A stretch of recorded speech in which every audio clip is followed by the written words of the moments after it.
لله وكفى وسلام على عباده الذين اصطفى أما بعد فأعوذ بالله من الشيطان الرجيم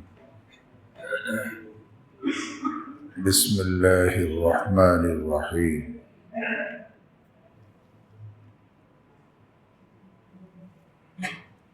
قل إن كنتم تحبون الله فاتبعوني يحببكم الله ويغفر لكم ذنوبكم الله غفور رحيم. وقال النبي صلى الله تعالى عليه وسلم لا يؤمن أحدكم حتى أكون أحب إليه من والده وولده والناس أجمعين. وقال عليه الصلاة والسلام لا يؤمن أحدكم حتى يكون هواه تبعا لما جئت به. وقال عليه الصلاة والسلام من أحيا سنتي فقد أحبني ومن أحبني كان معي في الجنة أو كما قال عليه الصلاة والسلام. صدق الله مولانا العظيم وصدق رسوله النبي الكريم ونحن على ذلك من الشاهدين والشاكرين. الحمد لله رب العالمين. سبحانك لا علم لنا إلا ما علمتنا إنك أنت العليم الحكيم. الحمد لله. الله رب العالمين أرحم الراحمين অনুগ্রহ করে আমাদেরকে সাইয়্যিদুল মুরসালিন খাতামুন নবিয়্যিন রাহমাতাল লিল আলামিন শাফিউল মুজনিবিন সাল্লাল্লাহু আলাইহি ওয়াসাল্লাম উম্মত বানিয়েছেন। আলহামদুলিল্লাহ। কত যারা পূর্বে কারণ দুনিয়াতে যত নবী আসছে প্রত্যেককে আল্লাহ রাব্বুল আলামিন প্রত্যেকের থেকে ওয়াদা নিয়েছেন লা তুমিনুন্না বিহি ওয়া লা তানসুরুনা, যে আমার এক নবী আসবেন, প্রত্যেক নবীকে তোমাদের সময় যদি আসে তোমরা তার উপর ঈমান আনবে, তার সাহায্য করবে। রাসূল সাল্লাল্লাহু আলাইহি ওয়াসাল্লাম আসছেন পরে, কিন্তু সবাই জানে যে তিনি আসবেন এবং সকলের থেকে আল্লাহ অঙ্গীকার দিয়েছেন ঈমান আনার জন্য। যেমন দুনিয়ার মধ্যে যিনি প্রধান হয়, কোন প্রোগ্রামের প্রধান ব্যক্তি, সে সবার শেষে আসে, কিন্তু সবাই উপর থেকে তার অপেক্ষায় থাকে। রাসূল কারীম সাল্লাল্লাহু আলাইহি ওয়াসাল্লাম আখিরা মাবুদে ফখরুল আউয়ালিন, সবাই শেষে আসছে, কিন্তু পূর্ববর্তী সকলের ফখরের বস্তু ছিলেন। নবী আলাইহিস সালাম কে উম্মত অনেক লোক হওয়ার জানার পরে হওয়ার জন্য কত কাকতে মিনতি করছে, কিন্তু হইতে পারে নাই। যেমন কিতাবের মধ্যে তাফসীরের কিতাবের মধ্যে দেখছি রাসূল কারীম সাল্লাল্লাহু আলাইহি ওয়াসাল্লামের জন্মেরও 1000 বছর পূর্বে ইয়ামানের এক বাদশাহ ছিল,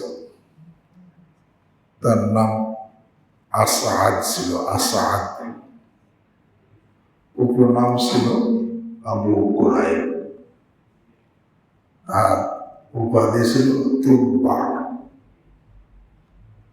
এবং বংশ ছিল হিমিয়ার।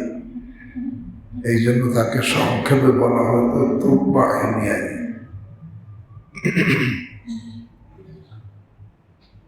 এই বাদশাহ রাসূল সাল্লাল্লাহু আলাইহি ওয়াসাল্লামের জন্মেরও 1000 বছর পূর্বে একবার তার সঙ্গে তৎকালীন যুগে যারা হক্কানি ছিল তারা ইহুদি, তখন ঈসা আলাইহিস সালাম দুনিয়া থেকে আসেন নাই, তখন মুসা আলাইহিস সালামের অনুসারীরাই ছিল তারা ইহুদি, তারাই হক্কানি লোক ছিলেন। এখন সে পরিবর্তন হয়ে গেছে, বিগড়ে গেছে, সে ভিন্ন কথা। ওই যে তুব্বা হিমিয়ারি সঙ্গে তৎকালীন যুগের ওলামায়ে কেরাম ছিলেন, ইহুদি ওলামায়ে কেরাম, তারা হক্কানি লোক ছিল ওই সময়, এবং তার সঙ্গে তার বাহিনীও ছিল। এই সকলকে নিয়ে এই তুব্বা হিমিয়ারি মদিনার জমিনের উপর দিয়ে অতিক্রম করতেছিল। তখন মদিনা এরকম আবাদও হয়নি, জমিন পড়ে আছে, হয়তো দুই একজন থাকতে পারে। তখন অতিক্রমের সময় এই তুব্বার সঙ্গী যে ওলামায়ে কেরাম ছিলেন, তারা তুব্বা হিমিয়ারি বাদশার কাছে আবেদন করলেন যে জাহাপনা, আপনি আমাদেরকে এই স্থানে বসবাসের জন্য অনুমতি দেন। বলে কেন? তখন তারা বলছে, আমরা আসমানি কিতাবের মধ্যে আখেরি জামানার পয়গম্বর সাল্লাল্লাহু আলাইহি ওয়াসাল্লাম তার হিজরতের স্থানের যে নিদর্শনাবলী পড়েছি, এই জায়গার মধ্যে সেই নিদর্শনগুলো আমরা দেখতেছি। থাকবে কেন? তার উম্মতের মধ্যে উম্মতের দলভুক্ত হওয়া যায় কিনা, এই উদ্দেশ্য যে আমরা আখিরি জামানার পয়গম্বরের হিজরতের স্থানের যে নিদর্শনাবলী পড়েছি সেগুলো এখানে দেখতেছি, এই জন্য আমাদেরকে এখানে থাকার অনুমতি দেন। বাদশাহ তখন আলেম ছিলেন না, তখন জিজ্ঞাসা করলেন আখিরি জামানার পয়গম্বর কে, তিনি কে? তখন ওলামায়ে কেরাম আসমানে কিতাবের মধ্যে, তখন তো তিনি আসেন নাই, তার যে গুণাবলী, তার যে আল্লাহ মর্যাদা মর্তবা, এগুলো বাদশার সামনে তুলে ধরলেন যে আসমানি কিতাবের মধ্যে তার গুণাবলী এগুলো আছে। এই কথা শোনার পরে বাদশাহ আল্লাহ, যখন মানুষ সৌভাগ্যশালী হয় তখন তার একটা আলামত, সে যখন কোনো হক কথা শোনে সাথে সাথে গ্রহণের তৌফিক হয়ে যায়। এই হক কথাটা গ্রহণের তৌফিক হওয়াটা সৌভাগ্যশালী হওয়ার কি আলামত। আর যারা সৌভাগ্যশালী হয় না, হক কথা শুনতে থাকে কিন্তু খালি শোনেই শোনে, কিন্তু গ্রহণের তৌফিক। এই বাদশাহ যখন শুনছে যে আখিরি জামানার পয়গম্বর সাল্লাল্লাহু আলাইহি ওয়াসাল্লাম তার গুণাবলী এই, শোনার সাথে সাথে আর কাল বিলম্ব না করে এই বাদশাহ রাসূল সাল্লাল্লাহু আলাইহি ওয়াসাল্লামকে দেখে নাই, তিনি তো আসেনও নাই, কিন্তু তখনই রাসূল সাল্লাল্লাহু আলাইহি ওয়াসাল্লাম ওই ঈমান এনেছে। আমানা বিন নবী সাল্লাল্লাহু আসলামা ওয়া আমানা বিন নবী সাল্লাল্লাহু আলাইহি ওয়াসাল্লাম লাম্মা আখবারাতুল ইয়াহুদ খাবারাহু আলা হাসাবি মা হুয়া ফি কিতাবিহি। যখন ওই ইয়াহুদ ওলামায়ে কেরাম তাদের কিতাব অনুযায়ী তাকে সংবাদ দিলেন, তখন সাথে সাথে এই বাদশাহ ঈমান নিয়ে আসলেন।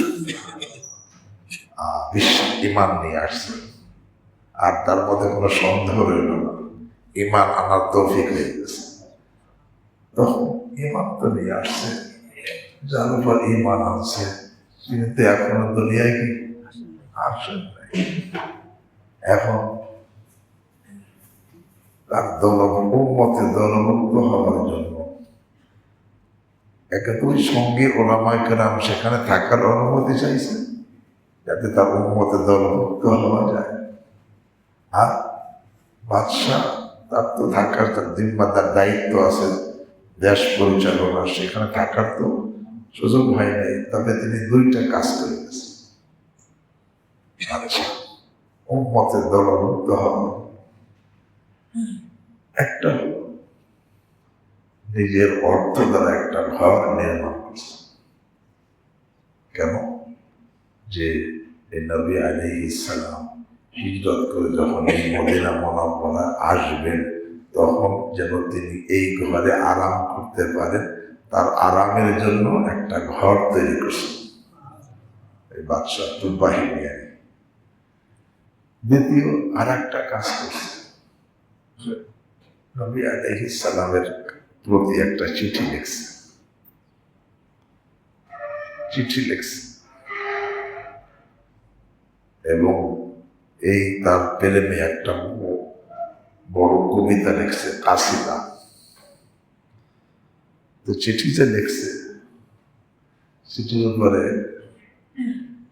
কিভাবে লিখতেছে, ইলা মুহাম্মদ ইবনে আব্দুল্লাহ,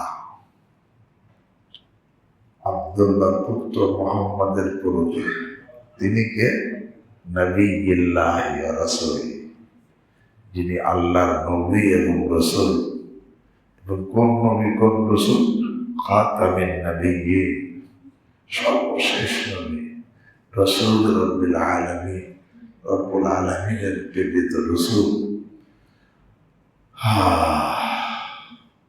সাল্লাল্লাহু আলাইহি ওয়াসাল্লাম। এরপর দেখেন মিন তুব্বাইল আউয়াল, প্রথম তুব্বার পক্ষ থেকে এই চিঠি, এতটুকু লিখছে। এরপর লিখতেছে আম্মা বাদ, যাও। চিঠির মধ্যে কি লেখে শোনো, ফাইন্নী আমানতু বিক ইয়া রাসূলুল্লাহ, আমি আপনার উপর ঈমান এনেছি। ফাইন্নী আমানতু বিক, আপনার উপর ঈমান এনেছি। কিতাবিক, আপনার কিতাবের উপর ঈমান এনেছি। আল্লাযী ইয়ানজিলু আলাইক, যে কিতাব আপনার উপরে নাজিল হবে সেই কিতাবের উপর আমি ঈমান এনেছি। ওয়াবিকুল্লি মা জাআ মির রাব্বিকা মিন শারাইইল ইসলাম, এবং আপনার প্রতিপালকের পক্ষ থেকে ইসলামের যত বিধান নাজিল হবে প্রত্যেকটা বিধানের উপর আমি ঈমান এনেছি। আপনার উপর আমানতু বিক ওয়া বিকিতাবিক আল্লাযী ইয়ানজিলু আলাইক ওয়া বিকুল্লি মা জাআ মির রাব্বিকা মিন শারাইইল ইসলাম। শুধু তাই না, ওয়া আমানতু বিরাব্বিক, আপনার রবের উপর আমি ঈমান এনেছি। ওয়া রাব্বি কুল্লি শাই, সমস্ত জিনিসের যিনি প্রতিপালক সেই রবের উপর আমি ঈমান এনেছি। ওয়া আনা আলা দীনিক, আমি আপনার দ্বীনের উপরে, আপনার দ্বীনে, আপনার ধর্মে আমি দীক্ষিত হয়েছি। ওয়া আনা আলা সুন্নতিক, আমি আপনার সুন্নতের, আল্লাহ সুন্নতের পাবন হয়ে গেছে। চিঠির মধ্যে লিখতেছে ফাইন্নী আমানতু বিক, ফাইন্নী আমানতু বিক ওয়া বিকিতাবিক আল্লাযী ইয়ানজিলু আলাইক ওয়া বিকুল্লি মা জাআ মির রাব্বিকা মিন শারাইইল ইসলাম ওয়া আমানতু বিরাব্বিক ওয়া রাব্বি কুল্লি শাই ওয়া আনা আলা দীনিক ওয়া আনা আলা সুন্নতিক। লিখে কি করতেছে এত কিছু লেখার পরে, ফাইন আদরাকতুকা ফাবিহা, যদি আমি আপনাকে পেয়ে যাই, আমার হায়াত দীর্ঘ হয় আর আমি আপনাকে পেয়ে যাই, তাহলে কতই না সৌভাগ্যের কথা হবে। ফাইন আদরাকতুকা ফাবিহা, আর অয়নার অধিকা, আর যদি আমি আপনাকে না পাই, আমার হায়াত দীর্ঘ না হয়, আপনাকে না পাই, তাহলে আমার একটা আবেদন, হাসফা আলী ওলা তানসানি ইয়াউমাল কিয়ামাহ, আপনি আমার জন্য সুপারিশ করবেন, কিয়ামতের দিবসে আমাকে ভুলে যাবেন না। কেন? ফাইন্নি মিন উম্মাতিকাল আউয়ালিন, আমি আপনার পূর্ববর্তী উম্মতের একজন, কারণ আপনার আসার আগেই আপনার উম্মত হয়েছে। ফাইন্নি মিন উম্মাতিকাল আউয়ালিন, আমি আপনার পূর্ববর্তী উম্মতের একজন। শুধু তাই না, ওয়াবায়াতুকা ক্বাবলা মাজিইক, আপনার আগমনের পূর্বেই আপনার হাতে আমি বায়াত গ্রহণ করলাম। আল্লাহ। এরপরে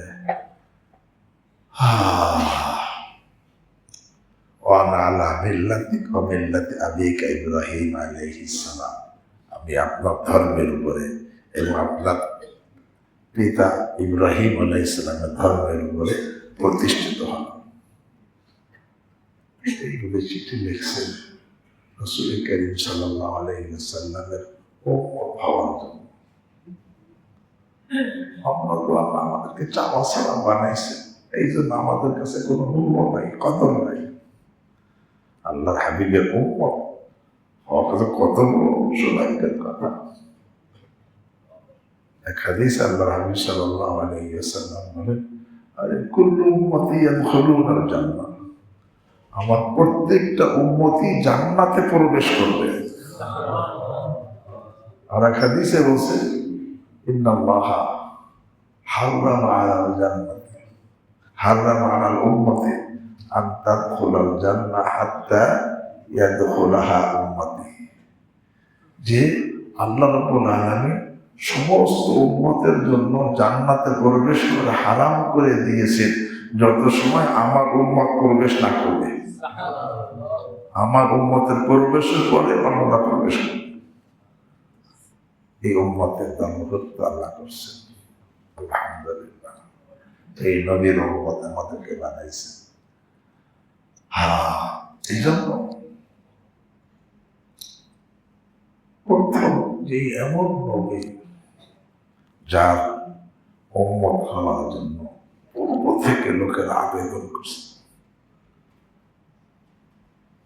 কারোটা কবুল হয়েছে, কারোটা হয়নি, কিন্তু তাদের ভিতরে কি পরিমাণ আবেগ ছিল, কি পরিমাণ এরকম ভাবে আকাঙ্ক্ষা ছিল, এটা বুঝে আসে।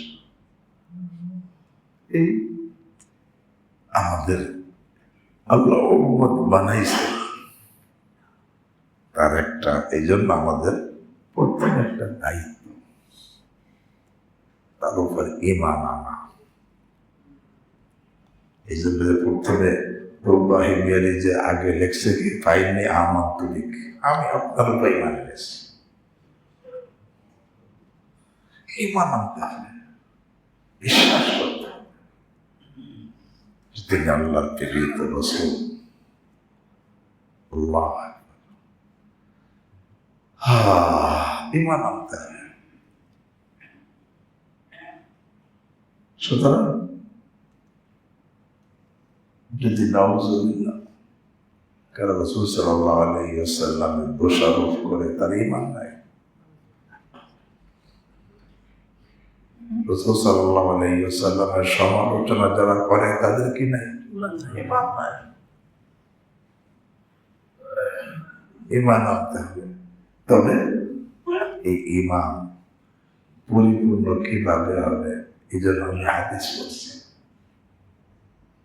রাসূল কারীম সাল্লাল্লাহু আলাইহি ওয়াসাল্লাম ইরশাদ করেন, তিনটা হাদিস পড়ছি, প্রত্যেক হাদিসের অনুবাদটা শুনি। তিনটা হাদিস পড়ছি। এক নম্বর হাদিস, লা ইউমিনু আহাদুকুম, তোমাদের কেউ ঈমানদার হতে পারবে না, হাত্তা আকুনা আহাব্বা ইলাইহি মিন ওয়ালিদিহি ওয়া ওয়ালাদিহি ওয়ান নাসি আজমাইন, যত সময় আমি তার তার পিতা মাতার থেকে, তার সন্তানদের থেকে এবং সমস্ত মানুষ থেকে যত সময় আমি প্রিয় হব না, তত সময় সে ইমানদার হতে কি লা ইউমিনু আহাদুকুম হাত্তা আকুনা আহাব্বা ইলাইহি মিন ওয়ালিদিহি ওয়া ওয়ালাদিহি ওয়ান নাসি আজমাইন। এক হাদিস। দ্বিতীয় হাদিস, লা ইউমিনু আহাদুকুম হাত্তা ইয়াকুনা হাওয়াহু তাবআন লিমা জিতু বিহি। তোমাদের কেউ ইমানদার হতে পারবে না যত সময় তার চাহিদাটা আমার আনিত দিনের অনুগত না হবে। হাত্তা ইয়াকুনা হাওয়াহু তাবআন লিমা জিতু বিহি। আমি যে দিন নিয়ে আসছি, যে শরীয়ত নিয়ে আসছি, যে ইসলাম নিয়ে আসছি, তার চাহিদাটা যত সময় আমার আনিত এই শরীয়ত, এই জীবন বিধান, এই ইসলামের অনুগত না হবে, তত সময় সে ইমানদার হইতে কি লা ইউমিনু আহাদুকুম হাত্তা ইয়াকুনা হাওয়াহু তাবআন লিমা জিতু বিহি। আমরা হাদিস পড়ছি, আল্লাহ নবী সাল্লাল্লাহু আলাইহি ওয়াসাল্লাম বলেন, আরে আমাকে মহব্বত করার তরিকাকে শোনো, মান আহইয়া সুন্নতি ফাকাদ আহাব্বানি। যে আমার সুন্নতকে জিন্দা করলো সে আমাকে মহব্বত করলো। যে আমার সুন্নতকে জিন্দা করলো সে আমাকে মহব্বত করলো। আর ওমান আহাব্বানি কানা মাই ফিল জান্নাহ। আর যে আমাকে মহব্বত করলো সে আমারই সঙ্গে জান্নাতে থাকবে। এই জন্য আগে আর এক হাদিস এমনি মাঝখানে বলছিলাম, আল্লাহ হাবিব বলেন, কুল্লু উম্মতি ইয়াদখুলুনাল জান্নাহ। আমার প্রত্যেকটা উম্মত জান্নাতে প্রবেশ করবে, ইল্লা মান আবা। কিন্তু যে অস্বীকার করলো সে কি জান্নাতে কি যাবে না। সাহাবায়ে কেরাম জিজ্ঞেস মান আবা, কি অস্বীকার করলো? আল্লাহ হাবিব সাল্লাল্লাহু আলাইহি ওয়াসাল্লাম তখন বলেন, মান আতাআনি, যে আমার অনুসরণ করলো, আমার অনুগত হয়ে গেল, আমার তার সবকিছু আমার নিয়ম অনুযায়ী হইল, আমার সুন্নত হইল, সে তো আমার জান্নাতে প্রবেশ করল। মান আতাআনি দাখালাল জান্নাহ। কিন্তু আমার আসানি, কিন্তু যে আমার অবাধ্য হয়ে গেল, সে আমার উম্মতের খাতায় থেকে নাম কাটা গেল, সে জান্নাতে কি যাবে না। এই জন্য আল্লাহ রাসূল সাল্লাল্লাহু আলাইহি ওয়াসাল্লামকে মহব্বত করতে হবে। তো মহব্বতটা আল্লাহু আকবার নিয়ম অনুযায়ী হইতে হবে। মহব্বত করার তরিকা, আরে রাসূল সাল্লাল্লাহু আলাইহি ওয়াসাল্লামের আদর্শকে আঁকড়িয়ে ধরা, তার আদর্শকে আঁকড়িয়ে ধরা। এক সাহাবী রাসূল করিম সাল্লাল্লাহু আলাইহি ওয়াসাল্লামের খিদমত করতেন সবসময়। আল্লাহ হাবিব সাল্লাল্লাহু আলাইহি ওয়াসাল্লাম তার খিদমতে খুশি হয়ে বলছেন, সাল মা বাদালাক, তোমার যা মনে চায় সেটা চাও। ওই খুশিতে এখন সাল মা বাদালাক। তখন সাহাবী হাজির, আল্লাহ হাবিব বলছেন, তুমি যা চাওয়া তাই তোমার জন্য হবে, আমি আল্লাহর কাছে বলে তোমার জন্য করাই দিব। সে দুনিয়ার কিছু চায় নাই, কারণ দুনিয়ার হাকিকত তারা অবশ্যই। সে কি চাইছে? আসআলুকা মুরাফাকাতাকা ফিল জান্নাহ। ইয়া রাসূলুল্লাহ, আমি আপনার সঙ্গে জান্নাতে থাকতে চাই। সালমা মাদানা, তোমার মনে যেটা আসে চাও। সে কয় নাই যে আল্লাহ, ইয়া রাসূলুল্লাহ, আমাকে অমুক জায়গায় একটা এরকম 10 তলা বিল্ডিং হোক, এটা দোয়া করে দেন। সে কি কইছে? আসআলুকা মুরাফাকাতাকা ফিল জান্নাহ। ইয়া রাসূলুল্লাহ, আপনার সঙ্গে জান্নাতে থাকতে চাই। তখন আল্লাহ হাবিব বলেন, আওয়া গায়রা যালিক, অন্য কিছু চাও। কারণ জান্নাত তো আমার হাতে না, মালিক তো কে? আল্লাহ। ইদখুলু মান ইয়াশা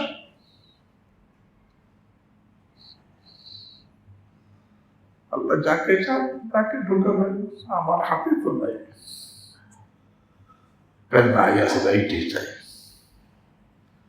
তখন আল্লাহ নবী সাল্লাল্লাহু আলাইহি ওয়াসাল্লাম বললেন, যদি জান্নাতি চাও ফাইনি আলা নাফসিকা বিকাথরাতিস সুজুদ, তো তুমি আমাকে সহযোগিতা করতে হবে। সহযোগিতা করলে আমি আল্লাহর কাছে বলে তোমার জন্য জান্নাত আমার সঙ্গী বানাইতে পারবো। সহযোগিতা আইনি আলা নাফসিক, তোমার মনের বিরুদ্ধে সহযোগিতা করতে হবে।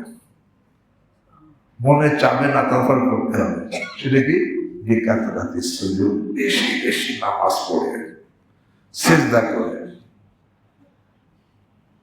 হ্যাঁ, তুমি যদি বেশি বেশি নামাজ পড়ে আমাকে সহযোগিতা করতে পারো, তাহলে ইনশাআল্লাহ আমি তোমাকে আল্লাহর কাছে বলে জান্নাতে আমার সাথী বানাইতে পারবো। তো বলতেছিলাম, আসলে মহাব্বত এটা তো রাসূল সাল্লাল্লাহু আলাইহি ওয়াসাল্লামের মহব্বত চায়, এটা একেবারে সর্বশিক্ষিত কথা। যে যাকে ভালোবাসে সে তাকে মানে, যে যাকে ভালোবাসে সে তাকে ফলো করে, সে তাকে কি মানে।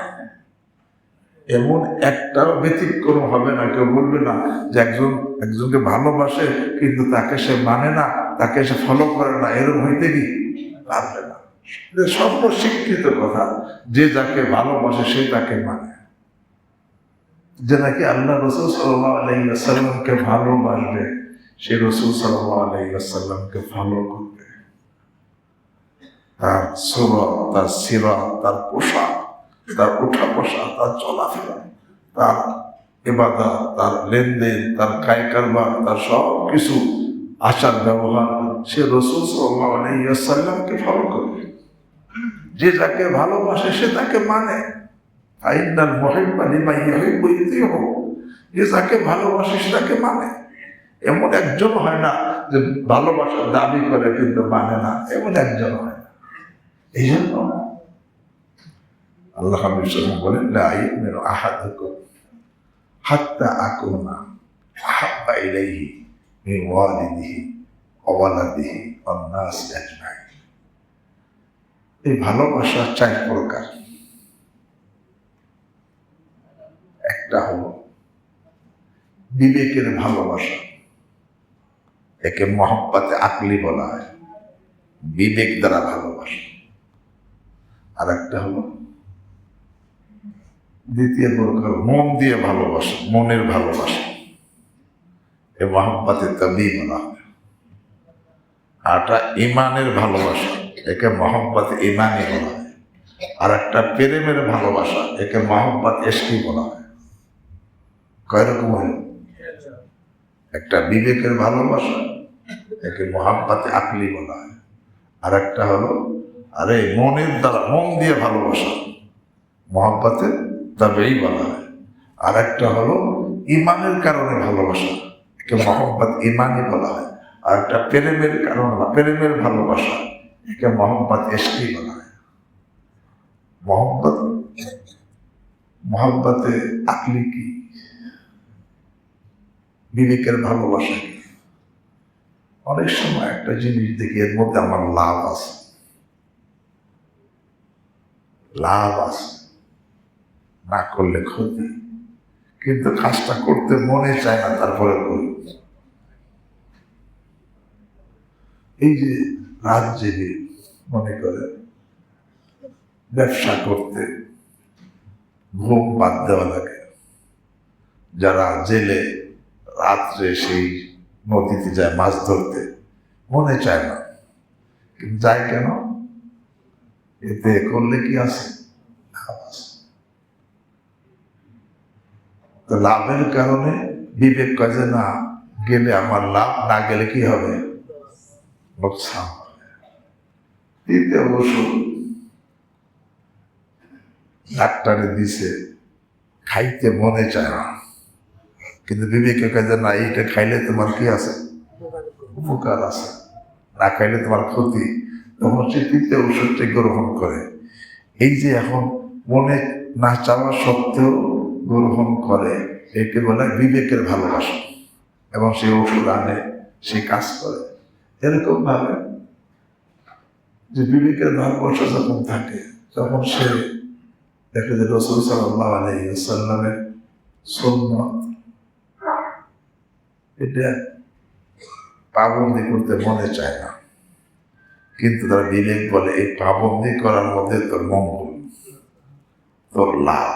মনে না চাইলে কি হবে? এই সুন্নতের মধ্যে তোর কি লাভ, না করলে তুই লস, তোর লোকসান হবে। এখন এই জন্য মনে চায় না, তারপর সে সুন্নত ছাড়ে না। এই যে সুন্নত ছাড়ে না, কিন্তু মনে চায় না। এখন যে সে মনে না চাওয়া সত্ত্বেও সুন্নতকে আঁকড়িয়ে ধরে রাখছে, কিসের কারণে? একে কিসের ভালোবাসা বলেন? মহাব্বতে আকলি, বিবেকের ভালোবাসা। আর একটা করতে করতে এখন মনেই সে যে চায়, মন সেদিকে ধাবিত হয়ে যায়, সেদিকে এমন ভাবে আকৃষ্ট হয়ে যায় যে এমনি এখন, আগে তো মনে চাইতো না, এখন মনই ধাবিত হয়। যেরকম ছেলে মেয়েদের প্রতি মহব্বত, এমনি মন আকৃষ্ট হয়ে যায়। এই বাচ্চার মহব্বত, মন আকৃষ্ট হয়ে যায়। এখন এটা শুধু বিবেক না, মনে সেদিকে মাইল হয়, আকৃষ্ট হয়ে যায়। এটা মনের ভালোবাসা। অনেকে আছে রাসূল সাল্লাল্লাহু আলাইহি ওয়াসাল্লামের সাথে মহব্বত বাড়তে বাড়তে এমন হয়েছে, এখন মনই তার দিকে আকৃষ্ট হয়ে যায়, অন্যদিকে মন যায় না। কিছু লোক আছে সুন্নত ছাড়া অন্যদিকে তার মন যায় না, নজর যায় না, সবসময় সুন্নতের দিকে তার মন যায়, এবং তার যাকে সে ভালোবাসে, দেখেন না দুনিয়ার মধ্যে যে যাকে ভালোবাসে সে তাকে তার পোশাকটা পছন্দ করে, ওই দিকে তার মন চলে যায়। আমি অমুকে ভালোবাসি, তার পোশাকটা এমন, তার গেঞ্জিটা এমন, তার টুপিটা এমন, তার লুঙ্গিটা এমন, তার জুতাটা এমন। এটা ফলো করে কি করে না? কেন? মন ওদিকে চলে গেছে। কেন গেছে? ভালোবাসার কারণে। এটা ভালোবাসার কারণে, একে বলা হয় মনের ভালোবাসা। আরবিতে বলে মহাব্বতের দাবি। আর একটা আছে, এই ভালোবাসাটা এত প্রবল হয়ে গেছে, এখন সে যাকে সে ভালোবাসে তার শুধু কোনটা আদেশ কোনটা নিষেধ সেই দিকে তার নজর থাকে। এতে তার ক্ষতি হবে না লাভ হবে ওই দিকে দৃষ্টি যায় না। আমি যাকে ভালোবাসি সে করতে বসে আমি করবো, আমার কোনো লাভ হোক আর না হোক। আর যে নিষেধ করছে আমি করবো না, আমার কোনো করবো না, কোনো ক্ষতি হোক বা না হোক আমি করবো না, কারণ যাকে আমি ভালোবাসি সেইটা করতে বলছে, এটা নিষেধ করছে। এই যে এমন ভাবে নিজের লাভ আর লসের দিকে দৃষ্টি চায় না, শুধু মাহবুবের আদেশ নিষেধের দিকে দৃষ্টি যাওয়া, এটা মহব্বত ঈমানি। যে তিনি বলছেন বাস এটা আমার করতে হবে। হুযায়ফা রাদিয়াল্লাহু তাআলা আনহুর কথা আছে, এমনি রোম সম্রাটের দরবারে গেছেন, ওখানে খানা পড়ে যায়, উনি উঠে উঠে খায়। সাথী বলছে এরা কিন্তু এটাকে অপছন্দ করে, খানা পড়ে গেলে উঠে খাওয়াটাকে কি অপছন্দ করে, নিচুতা মনে করে। হুযায়ফা রাদিয়াল্লাহু তাআলা কি বলছেন? আতরুকু সুন্নাত হাবিবি লিহাউলাই হুমাকা, আমি কি আমার হাবিবের আদর্শ ছেড়ে দিব এই নির্বুদ্ধের কারণে? আমার হাবিবের আদর্শ, এই যে একে মহব্বত ঈমানি বলা হয়। মহব্বত ঈমানি, ঈমানের কারণে ভালোবাসে তখন তার নিজের লাভ লসের দিকে তার দৃষ্টি থাকে না।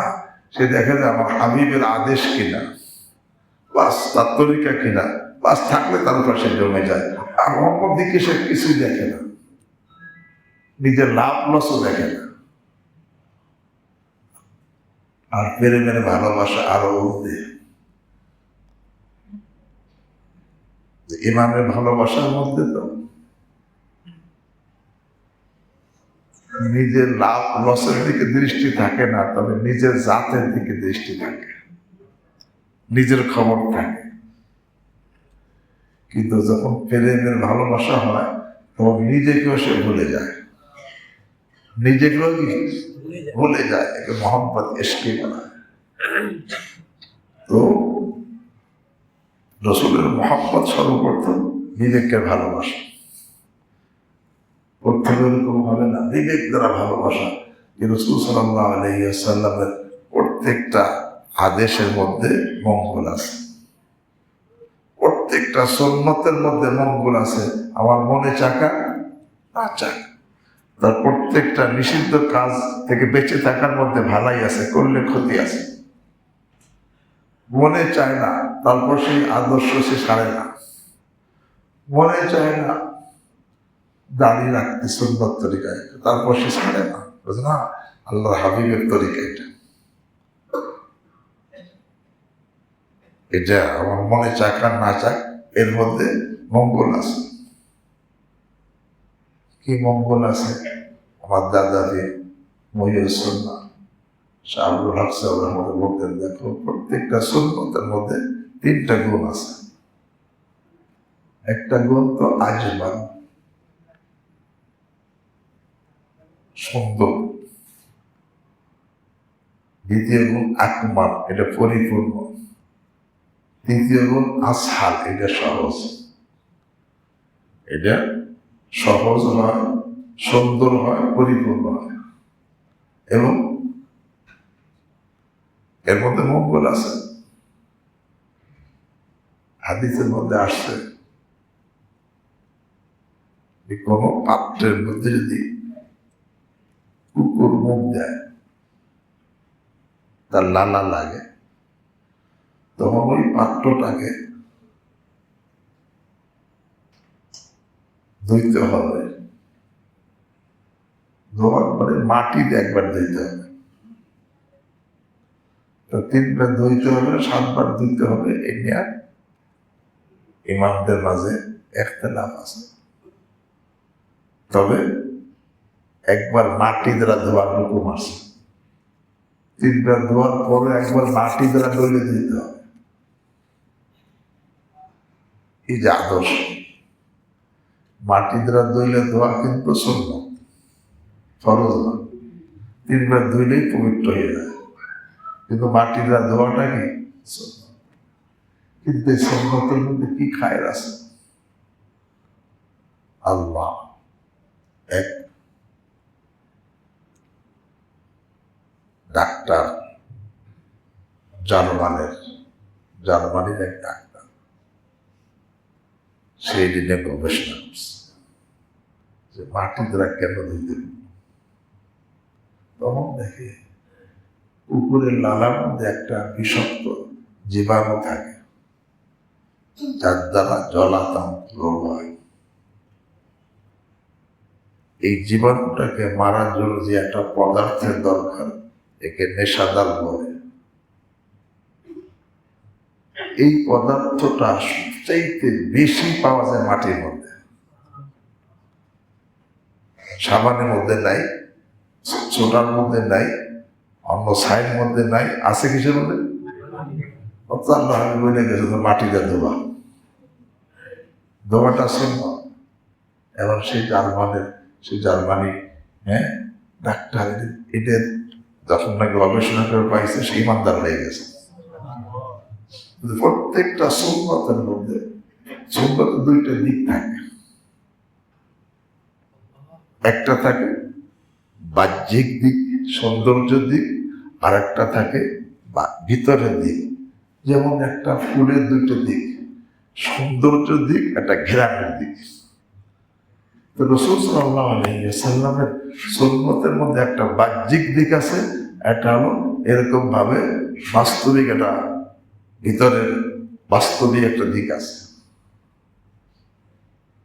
এক কবি বলে, বাহারে আলমে হুসনাস দিলো জাতা জামিদারাত বারং আসহাবে সৌরতরা বাবু আরবাবে নানিরা। দেখো যে রাসূল সাল্লাল্লাহু আলাইহি ওয়াসাল্লামের সৌন্দর্য জগতের বসন্তকাল, সৌন্দর্য জগতের বসন্তকাল। এই বসন্তকালের মধ্যে সুন্দর সুন্দর ফুলও ফোটে, আবার ঘেরানো ছড়ায়। বাহারে আলমে হোসনাস দিলো যা তা জামি দারা, দিল এবং জানকে তাজা করে দেয়, জানদার করে দেয়। তবে বরং আসহাবে সৌরাতরা বাবু আর বামে মাহানিরা, কিছু লোক আছে বাহ্যিক দিকে তারা আকৃষ্ট হয়, তাদেরকে বাহ্যিক দিক, এই যে বাহ্যিক সৌন্দর্য দ্বারা তাকে আকৃষ্ট করে ফেলায়। আর কিছু লোক আছে আরে ঘেরানে আকৃষ্ট হয়, তাদেরকে সুন্নতের ঘেরান দ্বারা তাকে আকৃষ্ট করে ফেলে। বাহারে আলমে হোসনাস দিলো যা তাজামি দারা বরং আসহাবে সৌরাতরা বাবু আর বামে মাহানিরা। তা বলতেছিলাম রাসূল সাল্লাল্লাহু আলাইহি ওয়াসাল্লামকে মহব্বত করা ঈমানের অঙ্গ। এটা কিসের অঙ্গ? ঈমানের অঙ্গ। আর মহব্বত করতে হবে কেমনে? সুন্নত এবং তার সুন্নত পালনের মাধ্যমে। মান আহিয়া সুন্নতি ফাকাদ আহাব্বানি, যে আমার সুন্নতকে জিন্দা করলো সে আমাকে ভালোবাসলো। তিনি বলতেছেন মান আহিয়া সুন্নতি, মান আহিয়া সুন্নতি ফাকাদ আহাব্বানি, যে আমার সুন্নতকে জিন্দা করলো সে আমাকে ভালোবাসলো। ওমান আহাব্বানি কানা মাই ফিল জান্নাহ। এই জন্য ভাই রাসূল সাল্লাল্লাহু আলাইহি ওয়াসাল্লামকে ভালোবাসা ঈমানের অঙ্গ, কিন্তু ভালোবাসতে হবে তার আদর্শকে ফলো করে। আমি তার আদর্শকে ফলো করলাম না, খালি বললাম যে আমি ভালোবাসি, আমি তার প্রেমিক, তাহলে আরে ভাই নিরীক্ষ তোমার নাম কি? হ্যাঁ, ফলের পরিচয়। আরে তুমি তাকে কাকে ভালোবাসো তোমাকে দেখে বুঝে আসবে তুমি কাকে ভালোবাসো। তুমি রাসূল সাল্লাল্লাহু আলাইহি ওয়াসাল্লামকে ভালোবাসো না খ্রিস্টান ইহুদিকে ভালোবাসো, তোমার কথাবার্তা, তোমার চলাফেরা, তোমার সুরত সিরাত, তোমার বাহির ভিতর দেখে বুঝে আসবে তোমার মধ্যে তুমি কার ভালোবাসার মধ্যে পড়ছো। এই জন্য ভাই আল্লাহ আল্লাহ বলছেন বলে ইন কুনতুম তুহিব্বুনাল্লাহ ফাত্তাবিউনি। হ্যাঁ হ্যাঁ আমার হাবিব আপনার উম্মতদেরকে বলে দেন, কি বলে দেন? ইন কুনতুম তুহিব্বুনাল্লাহ, যদি তোমরা আল্লাহকে ভালোবাসতে চাও, আল্লাহর প্রেমিক হতে চাও, তাহলে ফাত্তাবিউনি, তাহলে তোমরা আমার অনুসরণ করবে। আমার অনুসরণ করলে আল্লাহর প্রেমিক হয়ে যাবে। অনুসরণ করবে আমার, প্রেমিক হবে কার? ইন কুনতুম তুহিব্বুনাল্লাহ, যদি তোমরা আল্লাহর প্রেমিক হতে চাও ফাত্তাবিউনি, তাহলে আমার অনুসরণ করবে। আমি যেটা করছি সেটা করবে, যেটা করিনি সেটা করবে না। তাহলে কি হবে? আমার অনুসরণ করলে তুমি শুধু আল্লাহর প্রেমিক হবা না, আল্লাহর প্রিয়জন হয়ে যাবা। আমার অনুসরণ করলে শুধু আল্লাহর প্রেমিক হবা না, আল্লাহর প্রিয়জন হয়ে যাবা। শুধু আল্লাহকে তুমি মহব্বত করবে না, আল্লাহ তোমাকে মহব্বত করবে। ইউহিব্বুকুমুল্লাহ, আল্লাহ তোমাকে তোমার মাহবুব প্রিয়জন বানাই দিবেন। প্রিয়জন বানাইছেন বলে গুনাহ হয়ে গেছে, প্রিয়জনের গুনাহ নয়ন ফিরলাকু। যখন তুমি আমার হাবিবের সুন্নতের উপরে পুরো উঠে গেছো, এখন তোমাকে বন্ধু বানাই নিছি। এখন তোমার যে ভাই বন্ধু দোষ ধরে, যাকে বন্ধু বানায় তার দোষ থাকলে ধরে না, সে ছেড়ে দেয়। হ্যাঁ, নয়ন ফিরলাকু তোমার, তুমি যদি আমার অনুসরণ করো আল্লাহর তুমি প্রিয়জন হয়ে যাবা, আল্লাহর মাহবুব আর বন্ধু হয়ে যাবা, এবং তোমার সমস্ত গুনাহকে মাফ করে দিবেন। কারণ আল্লাহ গফুরুর রহিম, আল্লাহ ক্ষমাশীল দয়ালু। আল্লাহ আমাকে আপনাদের সকলকে এইভাবে যেইভাবে রাসূল করিম সাল্লাল্লাহু আলাইহি ওয়াসাল্লামকে মুহাব্বত করলে আল্লাহর প্রেমিক হওয়া যায়, আল্লাহর প্রিয়জন হওয়া যায়, এইভাবে আল্লাহ আমাকে আপনাদের সকলকে সব সময় সব জায়গায় এইভাবে আল্লাহ হাবিব সাল্লাল্লাহু আলাইহি ওয়াসাল্লামকে মুহাব্বত করার তৌফিক দান করেন। সুবহানাল্লাহি ওয়া বিহামদিহি।